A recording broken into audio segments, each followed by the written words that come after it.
नमस्कार. श्री स्वामी समर्थ सर्वांना. बघा, आज बुधवार आहे आणि संकष्टी चतुर्थी आज आलेली आहे. बुधवार हा गणपती बाप्पांना समर्पित आहे. त्याचप्रमाणे संकष्टी चतुर्थी ही देखील गणपती बाप्पांना समर्पित आहे. संकष्टी चतुर्थीच्या दिवशी आपण गणपती बाप्पांची पंचोपचारे पूजा करत असतो. तुम्ही उपवास करा किंवा नका करू, आपल्याला संकष्टी चतुर्थीला गणपती बाप्पाची पंचोपचारे पूजा ही करायची आहे. गणपती बाप्पा हे सर्वात प्रथम आपले पूजनीय देव आपण मानत असतो. सर्वात अगोदर आपण गणपती बाप्पांची पूजा करत असतो. कोणत्याही शुभ कार्याची सुरुवात आपण गणपती बाप्पांच्या पूजेने करत असतो.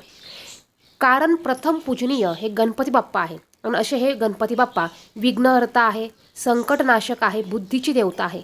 आणि अशा ह्या गणपती बाप्पांना आपल्याला दुर्वा आणि जास्वंदाचं फूल हे अर्पण करायचं आहे. गणपती बाप्पांना जर का तुम्ही दुर्वा अर्पण केल्या तर बघा, गणपती बाप्पा आपल्यावर प्रसन्न होतात. आणि आजच्या व्हिडिओमध्ये आपण असाच 21 दुर्वांचा हा उपाय बघणार आहोत.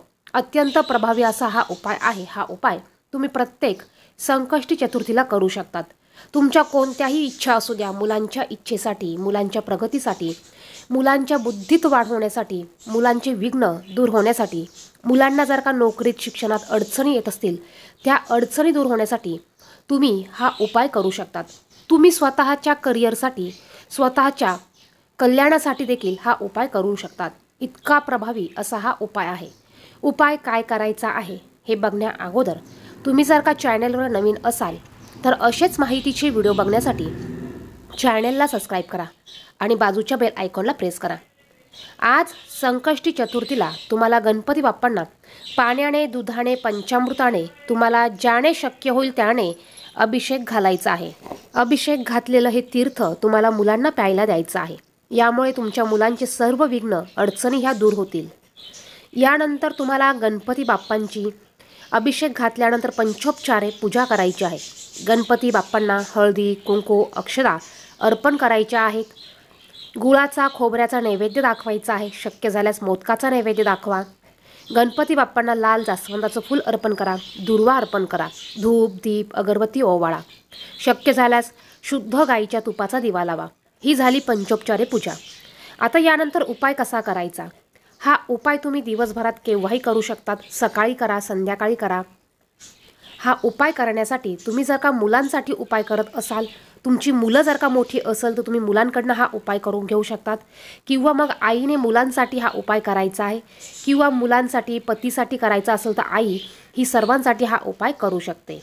उपाय करण्याच्या अगोदर तुम्हाला तुमच्या देवघरासमोर बसायचं आहे. बसायला आसन घ्यायचं आहे. स्वतःच्या कपाळाला अगोदर हळदी कुंकू लावायचं. दिवा बत्ती तुम्हाला लावून घ्यायची आहे. तुम्हाला देवांपुढे दिवा लावायचा आहे. तुम्ही जर का गणपती बाप्पांची पूजा वेगळी मांडली असेल तर तुम्हाला त्या पूजेसमोर बसायचं आहे. तिथे तुम्हाला गणपतीसमोर एक दिवा लावून घ्यायचा आहे. यानंतर ह्या उपायासाठी तुम्हाला दुर्वा घ्यायची आहे. बघा, 21 दुर्वा तुम्हाला घ्यायच्या आहे. दुर्वा ह्या कधीही त्रिदल दुर्वा घ्यायच्या असतात, ज्याला 3 पानं असतात, अशा दुर्वा घ्यायच्या. दुर्वा आणल्यानंतर त्या आपल्याला 3 पानांच्या अशा नीट करून निसून दुर्वा घ्यायच्या असतात. 3 पानांची एक दुर्वा, अशा 21 दुर्वांची एक तुम्हाला जोडी करायची आहे. आणि दुर्वा घेताना त्या सुकलेल्या नसाव्या. दुर्वा ह्या चांगल्या घ्या, स्वच्छ धुवून घ्या आणि त्यानंतर हा उपाय करा. उपाय करण्यासाठी गणपती बाप्पांसमोर बसल्यानंतर आपल्याला 108 वेळा ओम गण गणपते नमः या मंत्राचा जप करायचा आहे. यानंतर आपण ज्या 21 दुर्वा घेतलेल्या आहे त्यातली एक दुर्वा आपल्याला घ्यायची. ही दुर्वा हातात धरायची आहे आणि आपल्याला 1 वेळा गणपती स्तोत्र म्हणायचं आहे. त्यानंतर ही दुर्वा आपल्याला गणपती बाप्पांना अर्पण करायची आहे. गणपती बाप्पांना तुम्ही सुरुवातीला तुमची जी इच्छा असेल, जी अडचण असेल, ज्या गोष्टीसाठी तुम्ही हा उपाय करत आहात ती गोष्ट तुम्हाला गणपती बाप्पांना सांगायची आहे. ती इच्छा गणपती बाप्पांना सांगायची आहे. त्यानंतर उपाय करायला घ्यायचा आहे. यानंतर दुसरी दुर्वा हातात घ्यायची. पुन्हा गणपती स्तोत्र बोलायचं आणि ही दुर्वा गणपती बाप्पांना अर्पण करायची. असं तुम्हाला 21 दुर्वा घेऊन 21 वेळा गणपती स्तोत्र तुम्हाला म्हणायचं आहे. त्यानंतर ह्या दुर्वा तुम्हाला गणपती बाप्पांना अर्पण करायच्या आहे. आणि हे करून झाल्यानंतर पुन्हा तुम्हाला गणपती बाप्पांना नमस्कार करायचा. तुमची इच्छा सांगायची. इच्छा पूर्ण होऊ दे अशी प्रार्थना करायची आहे. बघा, गणपती बाप्पांना दुर्वा ह्या अतिशय प्रिय आहे. जो कोणी दुर्वा गणपती बाप्पांना अर्पण करतो त्याचे सर्व विघ्न, सर्व संकट गणपती बाप्पा हे हरून टाकतात. हे विघ्न गणपती बाप्पा नष्ट करतात. आणि जर का तुम्ही हा उपाय, ह्या दुर्वा असे स्तोत्राचं पठण करून जर का गणपती बाप्पांना अर्पण केला तर बघा याचे रिझल्ट आपल्याला हे लवकर मिळतात. यामुळे गणपती बाप्पा आपल्यावर प्रसन्न होतात आणि आपले जेही विघ्न आहे ते विघ्न दूर करतात. तर असा हा अत्यंत प्रभावी उपाय तुम्ही आज संकष्टी चतुर्थीला तुमच्या मुलांच्या प्रगतीसाठी, घराच्या प्रगतीसाठी करू शकतात. मुलांना जर का वाचता लिहिता येत असेल, मुलं जर का मोठी असतील तर तुम्ही हे गणपती स्तोत्राचं पठण तुमच्या मुलांकडनं करून घेऊन मुलांच्या हातून या दुर्वा तुम्ही गणपती बाप्पाला अर्पण करू शकतात. यामुळे देखील मुलांच्या सर्व समस्या ह्या नष्ट होणार आहे. हा उपाय तुम्ही प्रत्येक संकष्टी चतुर्थीला करून बघा. तुम्ही बाकीचे कोणतेही उपाय जरी नाही केले तरी चालेल.